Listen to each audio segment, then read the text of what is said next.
Okay, so good evening. We are starting now a series of 5 parashot that speaks about the Mishkan. There are parashot that speaks about the order instructions, how to build the Mishkan, and others that are about the implementation of that. And I think that there's no any other topic in the Torah that the Torah dedicates so much space for it. You know what is Mishkan? Tabernacle, right? Yeah, so there isn't any other subject in the Torah, other topic, that it's so much verses speaking about that. Even about, for example, the life of Abraham, 2 parashot. The life of Yaakov, 2 parashot. There's no other, so we have here 4 parashot and half, right? We have Teruma, Tetzaveh, Kitisa, half of the parasha, and then Vayakel Pkudei, almost entirely speaking about the Mishkan, which looks a little bit boring because it's like many details. What exactly is the size of the menorah? What is the size of the aron? What is the material that you're using? Who donated? How donated? Who built it? A lot of technical details that it looks like what the Torah wants to teach us. The question is even harder because it was something temporal. I mean, the utensils, the vessels of the Mishkan were for always. But the Mishkan itself, it was only for the desert, and then after that, few hundred years until the Beit HaMikdash would be built. But why it's in the Torah? It's something that was in the past, disappeared, and that's it. We don't have to build another tabernacle. So why the Torah has to give us the instruction? And every year, all Am Israel is reading about. מה זה מדבר לכל העם? זה מדבר לאנשים של המשכן. Those who built it. Why everybody should know. זה לא מדבר עליו כלום. מה הוא צריך לדעת? עיגולים, פרחים, זה לא מדבר אליו תכלס. הוא צריך להביא את הקורבן. So the question here is why is it so many details and so much space the Torah dedicates to this topic? And before starting, usually we take one verse and we ask a question about the verse, and then we see what the Mefarshim and the rabbis of the Hasidut say about this verse. This time we are going to start differently with something that the Abarbanel wrote generally about all the idea of the Mishkan. So the Abarbanel actually asks the question, I will read and translate. קודם פירוש הפסוקים. Before we start to explain the verses, אשר בפרשיות המשכן, that are in the portions that about the משכן and the verses, ראוי כפי העיון הטוב לבאר ראשונה, אם יש רמז ונמשל במשכן וכליו. Meaning, is there something behind all of that? Is there some idea, some significance that is behind all the details of the instructions and the building of the משכן? Or, אם ציווה בו יתברך לכבוד ולתפארת הבית בלבד, מבלי שום כוונה אחרת. Or maybe all this is only because Hashem wanted us to build something beautiful and something that is with a lot of glory. So he tells you, listen, you should use gold and silver. It's not important the details. If it's 1 meter or 2 meters, 1 amount, 2 amount, it's just details that not have importance for themselves. But Hashem wanted to be everything beautiful. And what we are learning here is a design. How to design a beautiful temple. So these are the 2 options. There is some hints, some ideas behind all of that, or it's just to the glory and the beauty of the house. And then Abarbanel says, ורחוק הוא שנאמין שלא היה בזה משל ורמז. It's impossible, it's hard to say that it's meaningless, that there isn't any idea behind the details. There must be ideas behind the details. לפי שהיה, why? Because he says, there are many things that looks very strange. He gives some examples. לפי שהיות על הארון 2 כרובים בצורת ילדים. So we have the כרובים, you know, the כרובים that was on the ark were in the form of 2 children, a boy and a girl, that were looking on each other. So he said, why would he do 2 children, male and female, and that they have wings? Since they are not animals who fly, it looks like something imaginary without meaning. So it was a boy and a girl with wings looking on each other, or even more than looking. What is the meaning of that? Why the Torah would tell you to specific things, right?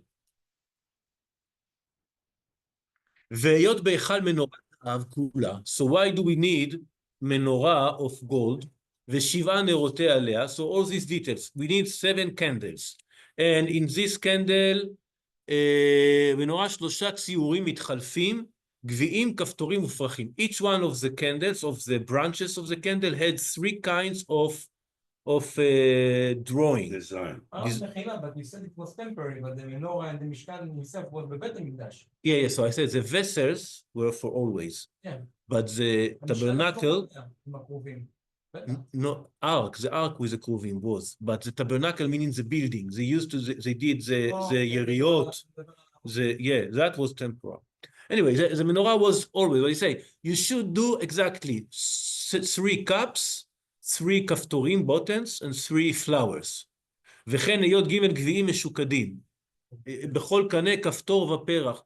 So many details of the menorah, הייתכן שציווה יתברך על כל זה מבלי רמז והערה? Is it possible to say that Hashem ordered all these details without any meaning? It's impossible to say those. What do you mean without any meaning? Why is that exactly? That's the meaning. What's the meaning? Why 3 flowers? What the flower says to you? Why didn't he do 3 branches? אני אסיים את הדיבור. התיאור של המשכן, יש בו המון סימנים שבאים מהקבלה. Exactly, that's what he's saying. It's hinting for something else. That's exactly what he's saying. It's impossible to say it's just for the beauty, just for the design. No, it has to have ideas. The flower represents some idea, and the size of the ark is for that reason, and the material for the sink, that it was copper, for that reason. So everything must have meaning. That's what he's saying. Exactly what he's saying.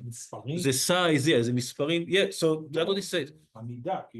So let's just, I will read the last line. It says, אין ספק, there's no doubt, שהשכל מורה, that the logic, the rational understanding must explain, שיש בזה הערה והוראה. There is some comments and teaching to other things.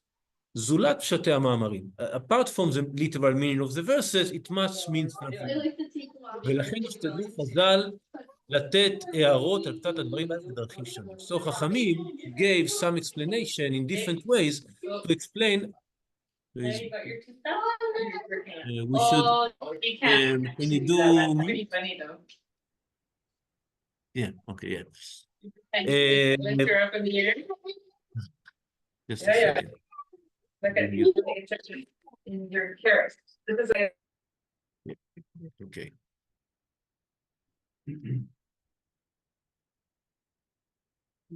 Okay, so this is something that we must say about all the Mishkan.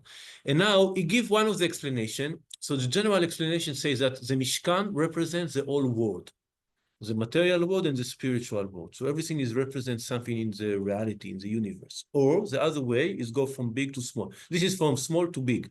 That's what we from small. The Mishkan represents the human being. So the sechel is one thing, and the heart is one thing, etc. So there are 2 ways of usually that they explain the idea of the Mishkan, that everything represents something in the real world, in the universe, or in the human being.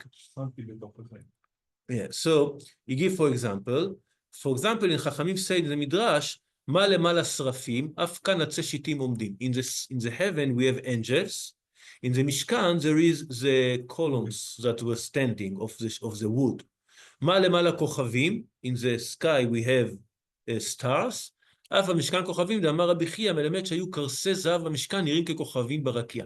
There were like nails in the יריעות. יריעות were the cloth that were above the Mishkan, and to connect them together, there was like nails of gold. How do you say nails? Yeah, like rings and nails that were coming together. It was when you were looking on the Mishkan in looking up, it looked like stars in the sky. So it represents that. וכן אמרו גם כן, מה תורה קדמה לעולם במעשה בראשית, כך אהרון במעשה המשכן קדם לכל הכלים. What is the first vessel that is described in our parasha?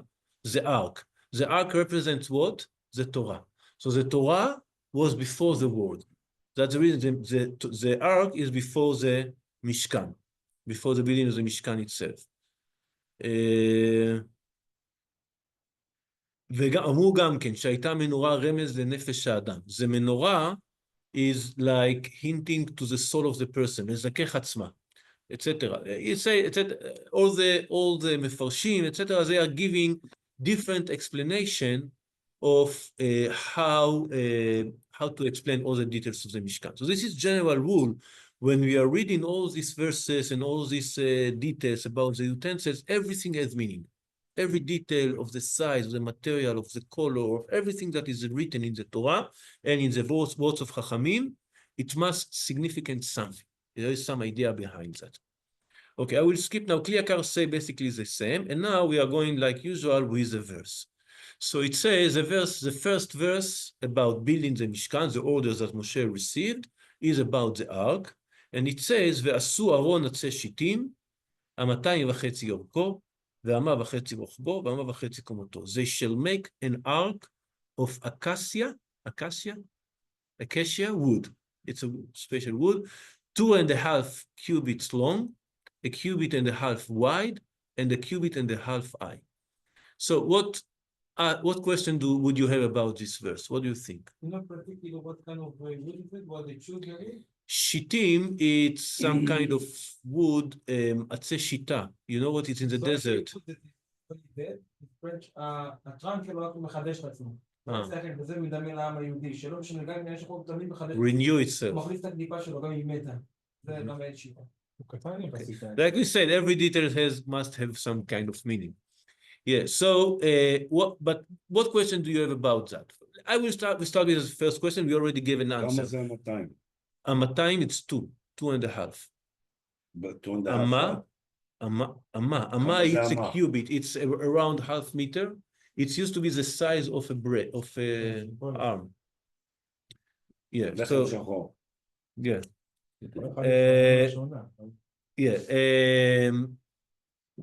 The first question would be why starting with the ark? We already gave an answer.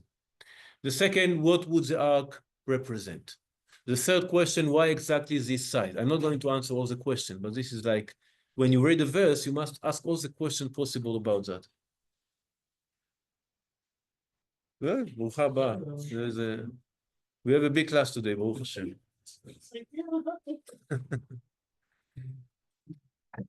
But can you see another question? Try to look carefully about the words. I will give you a hint. Why the first word, ve'asu? What is special about this word? Ve'asu. Why the vav connected word? Usually the Torah vav is vav haipuch. Asu is in the past. Ve'asu in the future. You should do. It's like an order. You should do that. I will give you, well, it's hard to see because you don't see the next verses. All the orders, instructions of the Mishkan are in singular. Ve'asita, ve'arachta, everything is in singular. The only verb that is in plural, in English you cannot see that. It says, they shall make. But in Hebrew, ve'asu, they shall make. Usually it's in singular and in second person, meaning Hashem speaks to Moshe, you should do, you should do, you should do, right? Everything is with you, should do, and here it's the only verse that is in plural, ve'asu. So Hashem gave order to Moshe, but so why in plural? Everybody is doing that together. But in the menorah it says in singular.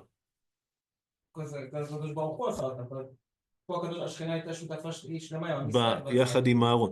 No, it says that the Aaron was made by Betzalel. ויעש בצלאל את הארון. No, in the rest it doesn't say personally, but in this case it says Betzalel. And there is another verse that says that Moshe did the Aaron. And there is a question if it's the same Aaron, the other Aaron. Okay, anyway, let's see, the Ramban brings this question in the name of the Midrash. ועשו ארון יחזור על בני ישראל הנזכרים למעלה. So this verse refers to עם ישראל that is mentioned before. ואחרי כן, and after that it says, וציפית אותו. וציפית, you should cover it with gold. ויצקת לו, you should put the corners. וכולן בלשון יחיד. Everything is in singular, apart from the first verse. Why? And he give one explanation, כי משה כנגד כל ישראל. Moshe is compared to all Am Yisrael. He is considered as all Am Yisrael. So when you say ve'asu, when you are doing, it's like everybody else is doing because you are compared to everyone else. So this is the first explanation. Okay? So the first explanation, why it says in plural, because it's the first time only to tell you Moshe is like everybody else together. This is the first. Now, again, now we give another explanation. וייתכן, another possible explanation, שירמוז שיהיו כל ישראל משתתפים בעשיית הארון. There is a special mitzvah specifically about the ark that everybody must participate, not only Moshe. The rest of the things, if you do that alone, it's okay. If Bezalel does it alone, it's okay. Aaron, everybody must participate. Why? שהוא קדוש משכן העליון. Is the holiest part of the tabernacle is the Aaron. You know that the Aaron was the only thing that was inside Kodesh HaKodashim. Kodesh HaKodashim is the holiest part of the temple.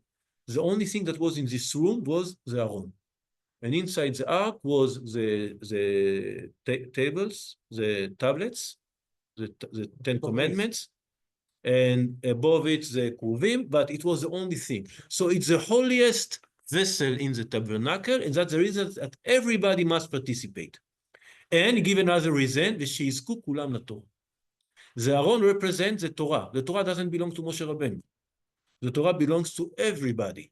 So that's the reason that everybody must participate in the Aaron. That meaning that the obligation to learn Torah, it's not on the rabbi or on the Bachurei Yeshivot or something like that. It's the obligation of each and every one of the Jews.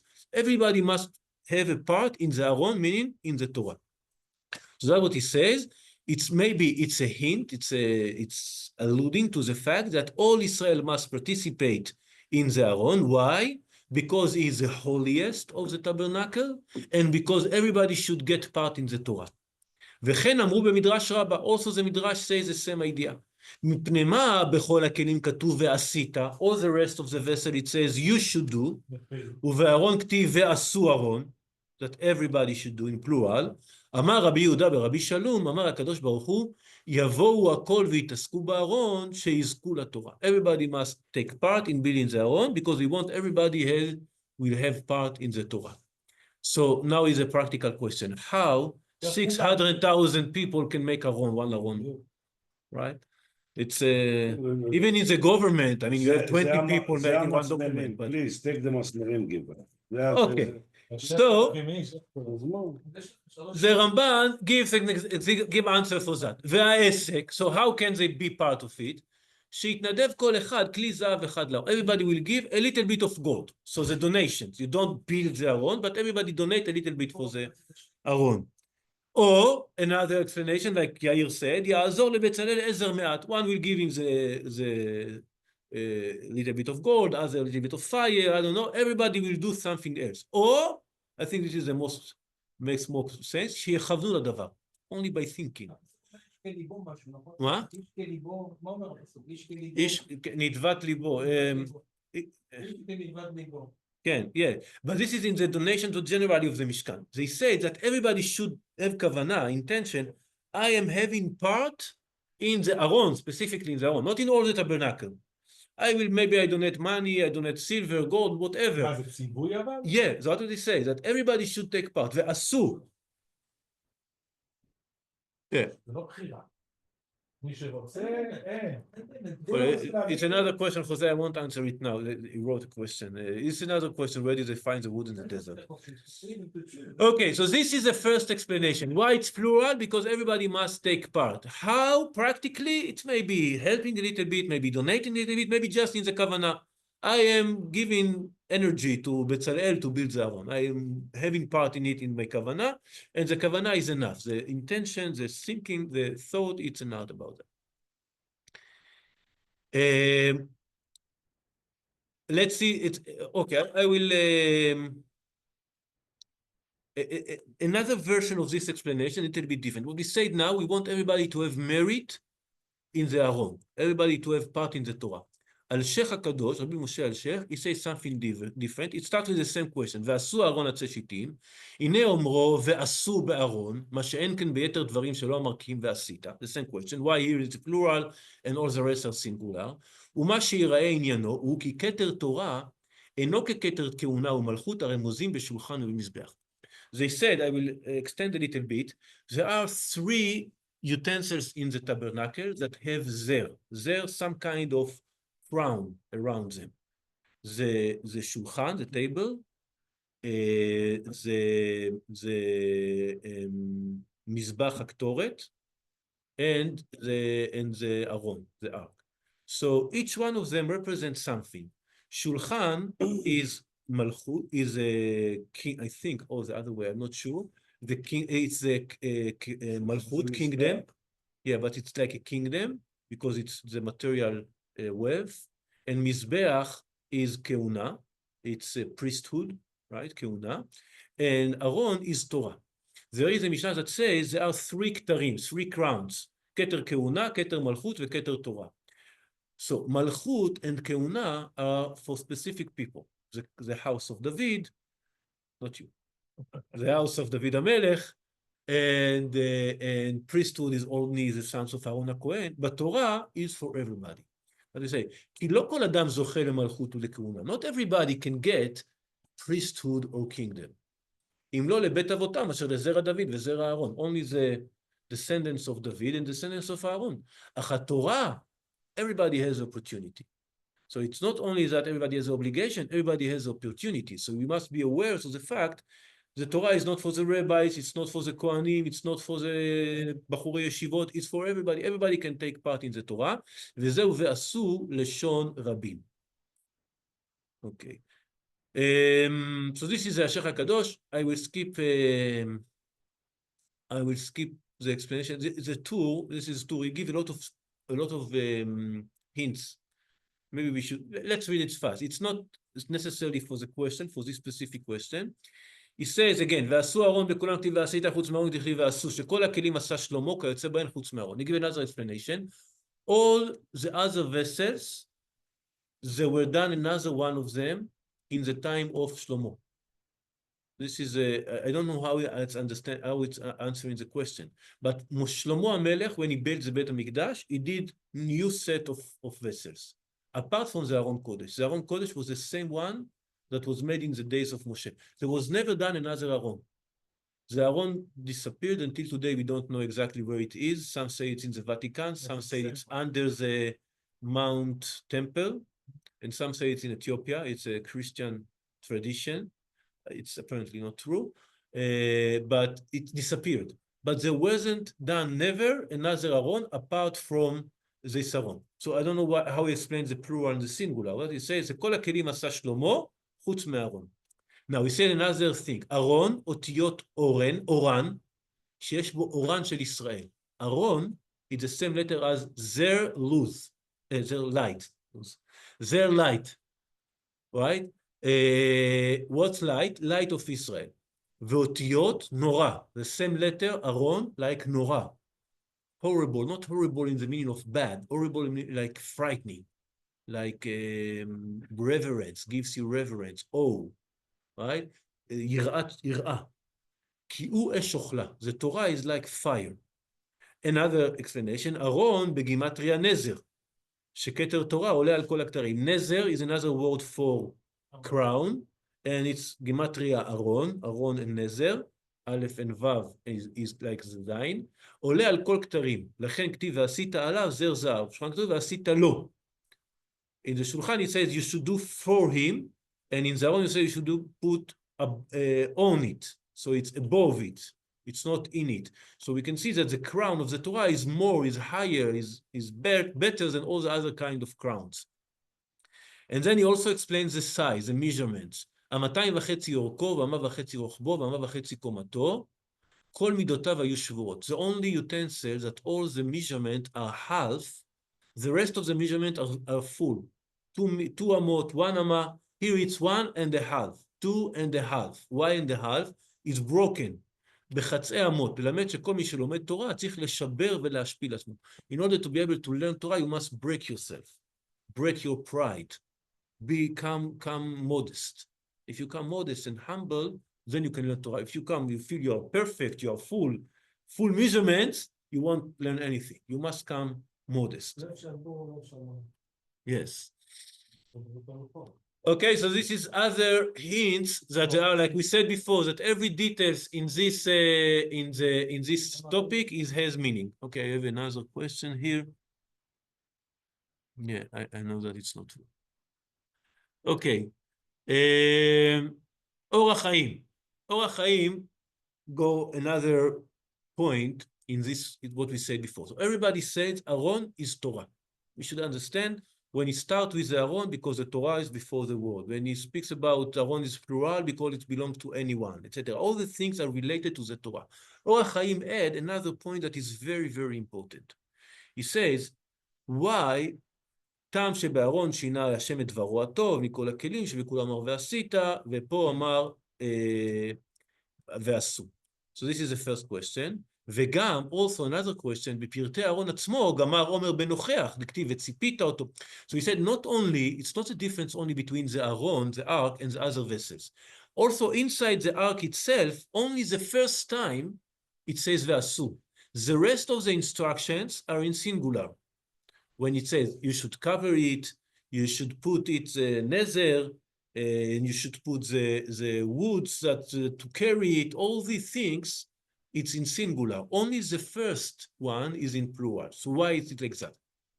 אולי, maybe, give another explanation, שרמז שאין גופה של תורה יכול להתקיים אלא בכללות קהל ישראל. They say the Torah only can be done between all of us together. There's no one person, there's no Moshe Rabbeinu that he can do alone all the Torah. ואין מציאות בעולם יכול לעשות כל עיקרי התורה. There's no one in the world that can do alone all the Torah. We need the collective. We need all עם ישראל. וזה לך עוד. I give you one example. אם הוא כהן, if he is כהן, הרי זה אינו מקיים, נטילת כ"ד מתנות כהונה, פדיון בכור, etc. כהן cannot give תרומה. Because the כהן getting the תרומה, he cannot give the תרומה. And Kohen cannot give all the 24 matnot kuna. There are 24 different kinds of things that they used to give to the Kohen. So the mitzvah is to give to the Kohen. If you are Kohen, you cannot do that. So only Israel can do this mitzvot. ואם הוא ישראל, הרי לא יכול לקיים מצוות עשה שבהקרבת הקורבנות. If he is Israel, he cannot do the korbanot. So either if you are Kohen or Israel, you cannot do the old Torah. It's only a simple example, of course. If you are man, there is certain mitzvot you cannot do. If you are a woman, there are certain mitzvot you cannot do. So you cannot do be man and woman. Yeah, but it says more than that. When you are talking about the Torah, you must order in plural because there's no one person that can do the Torah alone. The Torah can be done only between all of us together. Only all of Israel together can do the Torah. Okay? ואם הוא ישראל, הרי אינו יכול לקיים מצוות עשה שבהקרבת הקורבנות, ודיניהם אשר רבו מצוות עשה שבהם, וכן לוי. Also, לוי, there are certain מצוות that only לוי can do, and there are מצוות that the לוי cannot do. ובכללות כל ישראל, in the collectivity of all ישראל, יקיימו כללות עיקרי התורה, לזה אמר, ועשו לשון רבים. That's the reason he said in plural. ובשאר פרטי תיקוני הארון, all the rest of the details of how to do the הארון, אמר לשון יחיד, כי לתקן כלי התורה שהם לומדיה ועמליה והכנותיה יכולים להתקיים מאדם אחד. To learn the Torah you can alone. Everybody can learn all the Torah, at least for some level. So everybody can learn all the mitzvot, and all, Rav Avrum Shapira was the Rav Rashi of Israel, he says that every Jew basically can learn the old Torah. What is the old Torah? All the Chumash, you can learn all the Chumash? Yes. You can finish all the Gemara? It's going to take time, but you can learn all the Gemara. You can finish all Shulchan Aruch? Yes. So you basically can learn all the Torah. And every Jew, if he dedicate enough time, he will be able to learn all the Torah. So when you're talking about details, meaning how to prepare the Torah, how to prepare the Aaron, yeah, it's in singular because it's to everybody. Everybody can arrive to this level. But when you're talking about doing the Torah, it must be in plural between everybody. So this is the Or HaChaim, which is very close to the Chassidut. You know, he lived in the same time as Baal Shem Tov. There are stories that when Or HaChaim passed away, it was in Eretz Israel. He lived in Jerusalem. He born and grew up in Morocco, and he went to Israel, and he was a rabbi of Jerusalem for 3 years, or Yeshiva of Jerusalem. And then he passed away, and Baal Shem Tov, it was in Shabbat, was in Seudah Shlishit, and suddenly he say, Kava Nera Ma'arav. The candle of the West was distinguished. We say distinguished. Why Nera Ma'arav? Because Morocco is in the West. The candle of Morocco, that it was in the East, in Eretz Israel, it was distinguished. So there's some spiritual connection between Baal Shem Tov and Or HaChaim HaKadosh.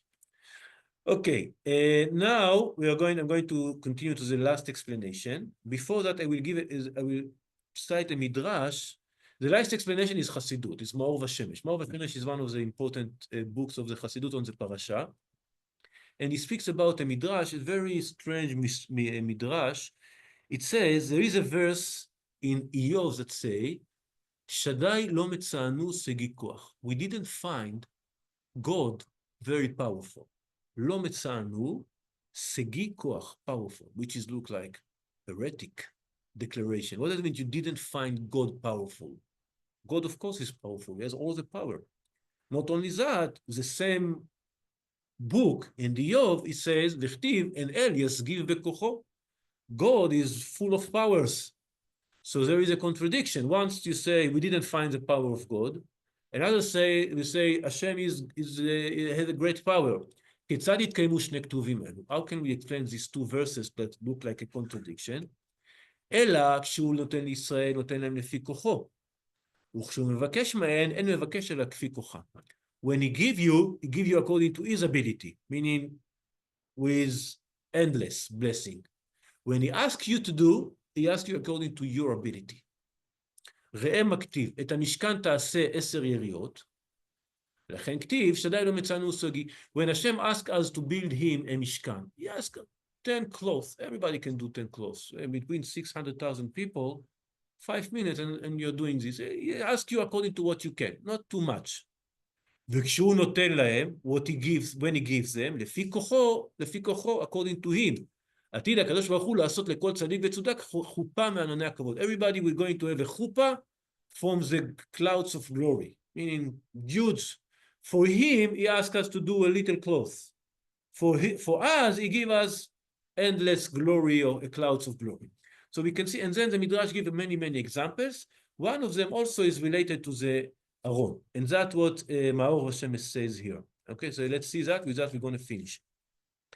So he repeats the idea that we said before. ועשו ארון עצי שיטים, 2.5 אורכו, אצטרה, ועשית כפורת, 2.5 אורכה, אצטרה, וגומר. היית במדרש, דבר אחר, ועשו ארון, מפני מה בכל הכלים האלה כתוב ועשית, ובארון כתיב ועשו. Why is this in singular and this is plural? אמר רבי יהודה ורבי שלום, אמר לו הקדוש ברוך הוא, יבואו הכל ויעסקו בארון, כדי שיזכו כולם לתורה. So the midrash that we saw before, why it's in plural? Because everybody should take part of the Aron, so everybody will have part in the Torah. והעניין הוא, על פי שאמרנו למעלה, שכל איש הישראלי יש לו חלק באות מאותיות התורה. Every Jew, it's a combination of the explanation of Orach Chaim and Ramban. We said everybody belongs to the Torah. Not only that, everybody has a unique part of the Torah that belongs only to you. One letter that belongs to you. Remove one letter from the Torah, Yeah. Every Jew count, and everybody is unique in his part of the Torah. So everybody belongs to all the Torah. Everybody can learn all the Torah. But also there is something specific for him, understanding a special mitzvah that he's doing, that is to him. ועיקר עסק התורה שילמוד למען ייחוד קודש הבריך ושכינתה כפי כוחו, שיוכל לעסוק בתורה יקבץ על יד. אגם שלא יכול ללמוד כל התורה כולה. אם יעשה על הכוונה הלל, לעשות נחת רוח ליוצרו ובוראו, הוא רצוי. I will try to explain all what I read here. He said that the main purpose of learning the Torah is to fulfill the will of God, to make him happy. You are learning Torah not because you want to be a rabbi, or you want everybody to see that you are learning or whatever, because you want Hashem to be happy with you. You want to לעשות נחת רוח, that you're going to have nachat with you, okay? And if that is your meaning, and you are doing that with all your powers the way you can, in your level, okay, you weren't Talmid Chacham, you didn't learn in yeshiva all your life, you learning according to what you can. And you are making the effort according to what you can. So, יקבץ על יד, meaning this day I will learn one Mishnah, the next day I learn another Mishnah, one page of Talmud, another page of Talmud. So, I cannot learn all the Torah like I said before, but I can do something. If you are doing that with the purpose of לעשות נחת רוח ליוצרו, it's accepted by God. If you're doing that in order to please Hashem, Hashem will accept that. Like it says in the Midrash, וקובץ על יד ירבה. There's a verse that says that someone that is collecting gradually, in the end, you're going to have a lot. שהשוטה אומר, the stupid person say, מי יוכל ללמוד כל התורה? Who can learn all the Torah? נזיקין, 30 פרקים. מסכת נזיקין is בבא קמא, בבא מציעא, בבא בתרא, there are 30 chapters of the Mishnah. And then the Talmud is hundreds of pages. How can I learn 30 chapters of the Mishnah, hundreds of pages of Talmud? It's impossible. I cannot learn the Torah. So this is a stupid saying, though, that. והחכם אומר, what the clever person said, היום אלמד שני פרקים, ולמחר שני פרקים. Today I will learn 2 chapters, tomorrow 2 chapters וכו'. So that's what he says. Everybody has his letter, everybody can take part, and when you are doing that with the right purpose, is accepted for Hashem, every day a little bit. And now he adds the midrash that we mentioned before. גם איתה במדרש על פסוק ועשו ארון, הרי הוא אומר, שדי לא מצאנו, שגיא כוח וכו', אלא כך אמר אליהו, לא מצינו כוח גבורתו של הקדוש ברוך הוא עם בריאותיו. שאין הקדוש ברוך הוא בא בדרכות עם בריאותיו. הקדוש ברוך הוא don't require too much and too hard from what you can do. לא בא לאדם אלא לפי כוחו, according to his ability. השם ask you according to your ability. אתה מוצא כשנתן הקדוש ברוך הוא התורה לישראל, אילו היה בא עליהם בחוזק כוחו, לא היו יכולים לעמוד. שנאמר, אם יוספים אנחנו לשמוע וגומר. When Hashem, if he came with all his power, they couldn't stand it. Like we read in the last parasha, we cannot hear, 2 parashot ago, we cannot hear everything. Please speak you. Am Yisrael told Moshe Rabbeinu, speak you with God and tell us, because we cannot stand all this powerful, all this power of God. So if Hashem comes with all his power, we cannot stand in it. אלא לא בא אליהם, אלא לפי כוחם, שנאמר כל השם בכוח, בכוחו לא נאמר, אלא בכוח, לפי כוחו של כל אחד ואחד. It says, כל השם בכוח, the voice of Hashem with power. It doesn't say, with the power of God. It says, in the power. What power? Each one according to his power. So Hashem speaks to us, each one according to his ability.